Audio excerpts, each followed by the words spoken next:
Hello বন্ধুরা, কেমন আছো? Welcome to our channel #Praj. আজ রক্ষাবন্ধন। আজ আপনাদের নিয়ে যাব কলকাতার সবথেকে বড় জগন্নাথ মন্দিরে। কখনো ভেবেছেন পুরী মন্দিরের পর কলকাতাতেও একটা এত বড় জগন্নাথ মন্দির আছে? আপনাদের আজকে দেখাবো কলকাতার সবথেকে বড় জগন্নাথ মন্দির।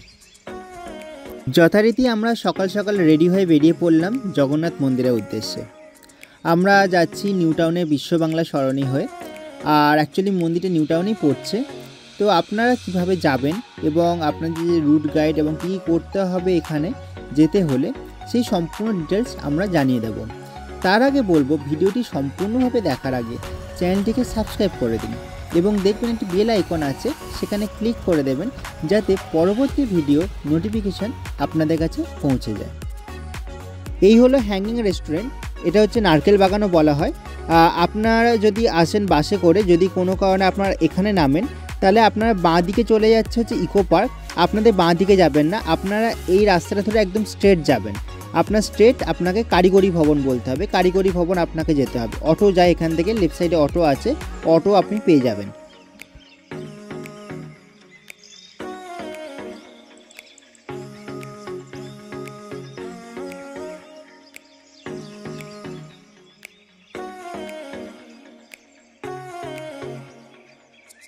আমরা কারিগরি ভবন পৌঁছে গেছি। আপনার ঠিক কারিগরি ভবনের একদম লেফট সাইডে যে একটি রাস্তা ভেতর দিকে ঢুকে গেছে, মানে একটা সরু গলি টাইপের আছে, আপনাকে এই গলিটা ধরে যেতে হবে। ফাইনালি আমরা পৌঁছে গেছি সেই কলকাতার বিখ্যাত জগন্নাথ মন্দিরের কাছে। আপনারা নিশ্চয়ই দেখতে পাচ্ছেন এখানে মন্দিরগুলো দেখা যাচ্ছে, ছোট ছোট আরও মন্দির আছে। এই হলো সেই জায়গা। এই হলো সেই জগন্নাথ মন্দির, কলকাতার সবথেকে বড় জগন্নাথ মন্দির। নিউ টাউনে আপনাদের বলেছিলাম যে নিউ টাউনেই আছে, কারিগরি ভবনের ঠিক পাশেই। আপনারা অনেকেই হয়তো হাজরা কালীবাড়ির নাম শুনেছেন। এইটা কিন্তু সেই হাজরা কালীবাড়ি। আপনাদের একবার মন্দির যতটা ঘুরিয়ে দেখানো যাক। কেমন অপরূপ সুন্দর কাজ, অপরূপ সুন্দর শিল্পশৈলী, সত্যি মন কাড়ানো শিল্পশৈলী যাকে বলা হয়। দেখুন,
এই হলো জগন্নাথ দেবের মন্দিরের প্রবেশদ্বার। এখনও সম্পূর্ণ হয়নি, এখনও আন্ডার কনস্ট্রাকশনে রয়েছে, কাজ চলছে। হয়তো আর কিছুদিন পর হয়তো এই গেটটা ওপেন হয়ে যাবে। এই হলো সেই মন্দিরের প্রবেশদ্বার। দুদিকে দুটো গেট আছে, যেখানে রথের চাকার আকারে তৈরি, আর বাইরে জুতো খোলার জায়গা রয়েছে। এখানে জুতো খুলে প্রবেশ করতে হবে এই জগন্নাথ দেবের মন্দিরে। প্রভু জগন্নাথ দেবের এই মন্দিরের উচ্চতা 90 ফুট। তার সঙ্গে দেওয়ালে রয়েছে ভগবান শ্রী বিষ্ণুর 10 অবতারের মূর্তি, এবং তার সাথে দেখতে পেয়ে যাবেন কিছু পৌরাণিক কাহিনী। অসাধারণ কাজ, অসাধারণ শিল্পশৈলীর কাজ আজকের দিনে দাঁড়িয়ে। সত্যি এখানে যে আসবে তার মন ভরে যাবে। দেখুন, মন্দিরের সামনেই রয়েছে একখানা ফাউন্টেন। ফাউন্টেনের এই পাশ থেকে মন্দিরটা দেখায়। এটা রাতের বেলায় আশা করি চলবে।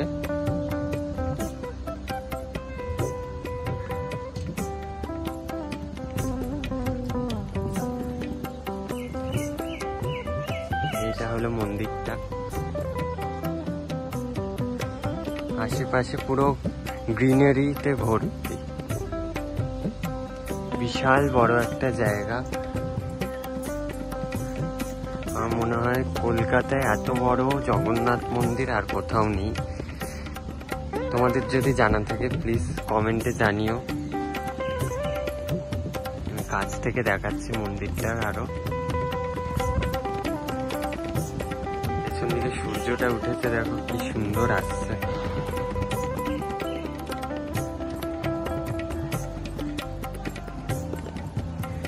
মিডিলেই রয়েছে কৃষ্ণদেব, এই যে একদম ফ্রন্টে। পুরোটা দশম অবতারের মূর্তি দিয়ে তৈরি।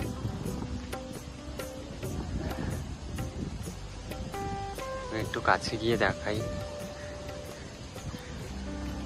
প্রত্যেকটার ব্যাকগ্রাউন্ড আলাদা আলাদা করেছে কালার, আর পুরো মন্দিরটা একদম হোয়াইট কালারের ওপর গোল্ডেনের কাজ, তো সেই জন্য আরো সুন্দর দেখাচ্ছে মন্দিরটাকে। এটা মন্দিরের পেছন দিকের অংশটা। পেছন দিকের অংশতেও দেখুন খুব সুন্দর কারুকার্য করা।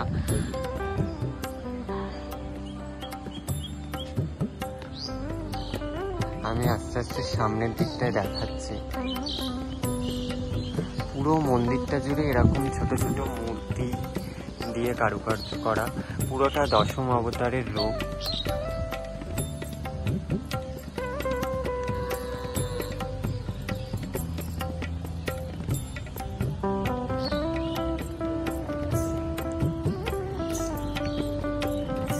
এই যে মন্দিরের গায়েতেও পুরো, এগুলো কোনো স্টিকার নয়, পুরো একদম বানানো মূর্তির, কোনো রকম স্টিকার নয়।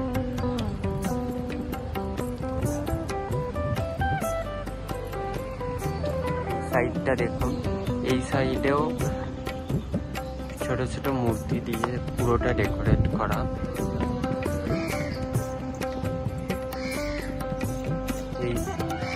এখানে রয়েছে নগর দর্শনের একটা চিত্র, খুব সুন্দর আইডেলগুলোকে বানানো। প্লাস এই সাইডে ঘর বাড়ি, পুরো একটা গ্রাম একদম।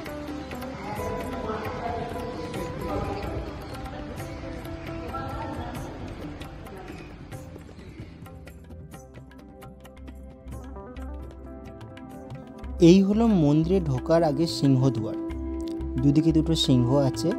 এই সিংহদুয়ার দিয়ে প্রবেশ করার পর 3টে গর্ভগৃহ আছে। মাঝখানে আছে প্রভু জগন্নাথ দেব, রাইট সাইডে আছে শ্রী রামচন্দ্র, এবং লেফট সাইডে আছেন বজরংবলী।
মন্দির সম্পর্কে কিছু তথ্য জেনে নেওয়া যায়। মন্দির আপনার কতক্ষণ খোলা থাকে বলবেন?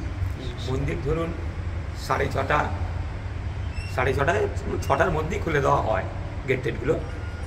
মনে করুন 6:30 থেকে এখন বিকেল 2টো পর্যন্ত খোলা থাকে। 12টার সময়, দুপুর 12টায় আমাদের অন্নভোগ দেওয়া হয়। দুপুর 12টা 12:30টার মধ্যে অন্নভোগ দিয়ে আরতি করা হয় এবং ব্রাহ্মণ পূজা করেন। তারপরে আমাদের 1টা থেকে 1:30টার মধ্যে সেই অন্নভোগ সমস্ত ভক্তবন্ধুদের বিতরণ করা হয়। আর এইবারে 2টোর সময় মন্দির আমরা বন্ধ করে দিই। 2টো হয়তো 10-20 মিনিট হয়তো দেরি হতে পারে ভক্তরা থাকলে। তারপরে 4টে পর্যন্ত সেই মন্দির খোলা থাকে। এই 4টে পর্যন্ত 4টের পরে আবার খোলা হয়। 2টো থেকে বন্ধ করা হয়, 2টো বন্ধ করে দেওয়া হচ্ছে, 4টে খোলা হচ্ছে। 4টে খোলার পরে সেই মন্দির আবার রাত 8:30 পর্যন্ত খোলা থাকে।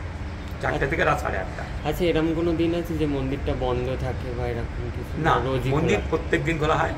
প্রত্যেক দিন আমাদের এখানে নিত্যভোগ দেওয়া হয়, অন্নভোগ নিত্যভোগ দেওয়া হয়। মর্নিং সকালে আমাদের মিষ্টি প্রসাদ ভোগ দেওয়া হয়, আর সন্ধ্যে 7টায় আরতি হয়, পূজা পাঠ হয়, মিষ্টি প্রসাদ দেওয়া হয়। সকালেও পূজা পাঠ হয়, আরতি হয়, মিষ্টি প্রসাদ দেওয়া হয়। আচ্ছা, এই মন্দিরটা তো দেখছি নতুন, এখনো গেটটাও এখনো পুরোপুরি কমপ্লিট হয়নি, আন্ডার কনস্ট্রাকশনে আছে। মন্দিরটা কতদিন হলো যে? মন্দির প্রায় 6 বছর ধরে তৈরি হচ্ছে। 6 বছর তৈরি হচ্ছে। কবে মানে এই জায়গাটা ওপেন হয়েছে কবে? এই জায়গাটা ওপেন হয়েছে 11 জুলাই। 11 জুলাই উদ্বোধন করা হয়েছে। ওই দিনকে আমাদের প্রায় 64 জন ব্রাহ্মণ পুরোহিত এসেছিল এবং তারা এখানে এই মন্দির চত্বরে সমস্ত যজ্ঞ করা হয়েছে। যজ্ঞ করার পরে যজ্ঞ হয়েছে এবং 108 জন মহিলা পিতলের ঘড়াই করে গঙ্গার থেকে জল এনেছে, গঙ্গা জল। 108 জন মহিলা জল এনে মন্দিরের ওপর থেকে সেই জল ঢালা হয়েছে। পুরো মন্দিরকে মানে স্নান করানো হয়েছে এবং আমাদের মানে জগন্নাথ বাবার বিগ্রহ, রাম লক্ষ্মণ বিগ্রহ, এদেরকে স্নান করানো হয়েছে, তাদেরকে প্রাণ প্রতিষ্ঠা করা হয়েছে। এইভাবে পূজা পাঠ করা হয়েছে, যাগযজ্ঞের মধ্য দিয়ে হরিনাম সংকীর্তন সব রকম করা হয়েছে এখানে। এবং সেই দিনকে প্রায় 8-10 হাজার ভক্ত, এই এলাকার মানুষ এখানে অন্নপ্রসাদ গ্রহণ করেছে, মানে বসে খাওয়া দাওয়া করেছে 8 থেকে 10 হাজার মানুষ। আর সবার শেষে আপনার নামটা যদি বলেন? আমার নাম চঞ্চল মণ্ডল। আপনি এখানে? আমি কমিটির মধ্যে একজন, আর মোটামুটি আমি এখন এই মন্দিরের একটু দেখাশোনা করছি। কমিটি থেকে আমাকে বলেছে এই পর্যন্ত আছি আর কি। ধন্যবাদ।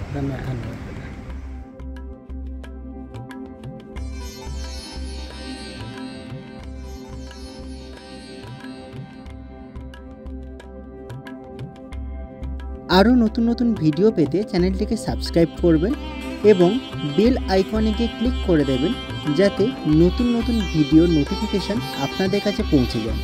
এবং ভিডিওটি ভালো লাগলে লাইক, কমেন্ট এবং শেয়ার করে দেবেন। আজকের মতন ধন্যবাদ। শুভ রক্ষাবন্ধন সবাইকে। সবাই ভালো থাকো।